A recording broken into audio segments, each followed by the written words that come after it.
Bienvenue sur cette nouvelle vidéo YouTube où on essaie de vous emmener dans les coulisses des prestations qu'on réalise pour des clients. Aujourd'hui, le client est un client du Royaume-Uni, donc qui vient pour un événement de l'immobilier, donc c'est le festival du MIMPIM, et on va donc réaliser l'aftermovie de leur événement ainsi que les photos. On va essayer de vous donner des petits tips pour essayer de vous aider à gérer différemment peut-être vos prestations ou essayer d'améliorer vos prestations. C'est des conseils que nous appliquons qui vont peut-être vous aider à pouvoir passer une nouvelle étape et réussir à gagner de nouveaux clients.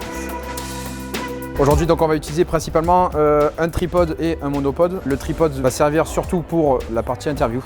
Celui-ci, ça va être plutôt avec le 70-200 pour qu'on puisse essayer de choper, on va dire, des moments volés. Ensuite, en matériel, j'ai le 1DX Mark III.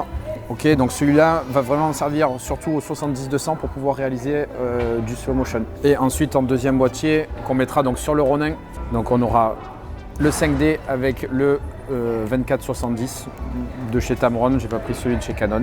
On a les micros, on a les batteries et on a surtout les écouteurs pour pouvoir écouter et avoir le retour sur les interviews. Alors là, le gros avantage, c'est qu'on est arrivé 1 heure avant le début de l'événement, donc ça va nous laisser à nous le temps de prendre nos marques, ça va nous laisser le temps aussi de pouvoir faire tourner le drone et de repérer les lieux, ce qui est quand même assez important. Je vais m'occuper de la partie vidéo. Stéphane, qui est juste ici, va s'occuper de la partie photo. Moi, je travaille sur du Canon et lui, il travaille chez Sony. Il va mettre son beau ceinturon cuir moustache. Là, sur la caméra, ce que j'aime bien, c'est fonctionner avec un 24-70 parce que je bossais énormément avec un 50 mm.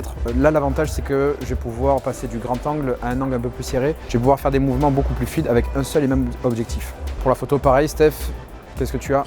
Alors 70-200 pour justement essayer de se fondre un peu dans la foule, ne pas être trop près des gens pendant qu'ils discutent, donc ça permet de tirer des beaux portraits et de voler un petit peu des moments. Et 24-70 que je vais utiliser moi plus pour des photos on va dire grand angle, donc ça peut être photos de groupe ou photos au bar, des personnes qui se servent et tout ça. Dernière personne donc, qui est derrière la caméra, c'est JB. En général, ce type de prestation, on la réalise seulement à 2, d'accord ? Donc on va avoir un photographe, un vidéaste, ou en fait 2 personnes qui vont avoir la double casquette. Donc photo, vidéo. On va sortir le drone. En matériel, qu'est-ce qu'on a ? On a donc le Mavic 3, la dernière petite nouveauté. Les filtres ND, très important pour aujourd'hui. J'aime bien mettre des filtres, surtout que par exemple ici, on se retrouve avec une toile blanche. Donc en gros, quand on va revenir avec le drone, on risque d'avoir une zone qui va être surexposée. Le problème de la zone surexposée, c'est que derrière en post-prod, on ne pourra absolument pas la retoucher et ça ne sera pas qualitatif. Voilà, donc là il est équipé du filtre. On a déposé les autorisations pour voler à partir de 12 h jusqu'à ce soir 18 h. On va le faire avant que les invités arrivent. Ça va nous permettre de pouvoir être sur notre zone tranquillement. Alors la chose la plus importante quand on pilote le drone, c'est surtout qu'on ne voit pas sur les images. D'accord ? Surtout quand on a un beau petit gilet jaune comme celui-ci. On va le faire décoller. On n'a pas besoin d'aller extrêmement loin. On a juste besoin de revenir faire quelques images ici. Et c'est parti.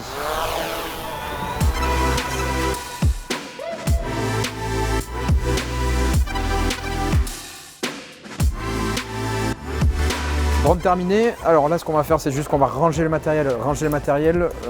Pas dans les sacs bien sûr, parce qu'on va pas s'arrêter de filmer.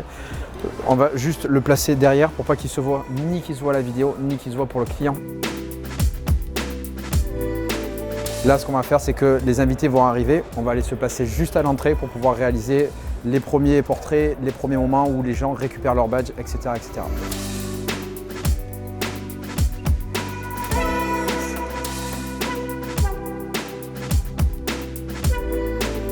Juste avec ma hanse, je vais pouvoir venir bien forcer avec mes bras et ça va me permettre d'avoir, on va dire, une stabilité maximale. D'accord ? Sinon, pour tous les autres plans, ça sera tout réalisé avec le stabilisateur. Voilà. Là, j'ai Stéphane qui est en train de réaliser donc, des portraits de ce côté-là. Je vais essayer de me mettre au même côté que lui parce que ça va nous éviter en fait d'être dans le champ.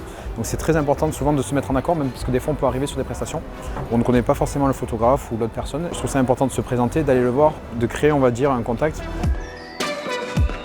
Si on ne sait pas forcément quelle personne à prendre en photo, parce que c'est la première fois qu'on réalise un événement avec eux, il ne faut pas hésiter à aller voir le client, l'embêter, même s'il est en train de travailler pendant 2 secondes, et lui dire voilà, est-ce qu'il y a des personnes qui sont importantes à prendre à ce moment, ou même des fois, ça peut être l'inverse, il peut y avoir des personnes qu'il ne faut absolument pas prendre.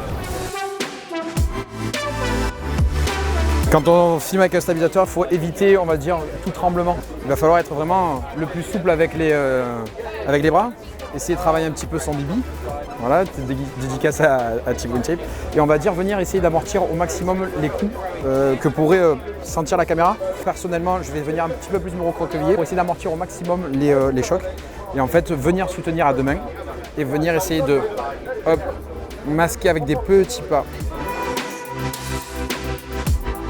Alors là, on va préparer un petit peu le setup pour l'interview. Le but, ça va être surtout pour éviter que les gens puissent passer derrière et qu'on puisse vraiment rester tranquille pour la personne qui va être interviewée. Donc on va essayer de clore un petit peu l'espace. On va le shooter, on va le placer à une seule caméra. Quelque chose qui est très important, c'est surtout d'avoir l'horizon droit. Pour les micros, on a pris 2 Rode donc wireless, donc c'est les tout nouveaux de chez Rode avec le petit micro cravate. On va les allumer pour qu'ils soient synchronisés les deux. Bien mettre sur le port micro. Hop. Là sur l'interview, c'est quand même très important, toujours une paire d'écouteurs pour pouvoir écouter en live ce que la personne dit. Ça va être très important de pouvoir contrôler son son et éviter en fait toutes les catastrophes. Donc sur l'interview, en fait, le but ça va être de placer le micro le mieux possible, dans le sens où on va avoir besoin d'avoir le moins de bruit d'ambiance autour. Donc ça va être de placer le micro au plus près de la gorge, d'accord, donc sans toucher la glotte par exemple pour pas avoir de résonance, mais sans toucher non plus la peau pour éviter tous les frottements, donc peau ou vêtements. On le verra, ça c'est pas grave, mais le but est d'avoir le son le plus qualitatif possible pour avoir le moins de post-production derrière. La dernière partie qui est importante à faire, là pour le coup, bon, c'est malheureusement Steph qui a le mauvais rôle. Il va devoir en fait mettre le diffuseur. Le diffuseur va servir à pouvoir en fait atténuer, on va dire, l'impact du soleil et diffuser au mieux la lumière. Ce qui va permettre à la personne de rester, on va dire, normalement, sans avoir à plisser les yeux ou être impacté, on va dire, par le regard, par le soleil.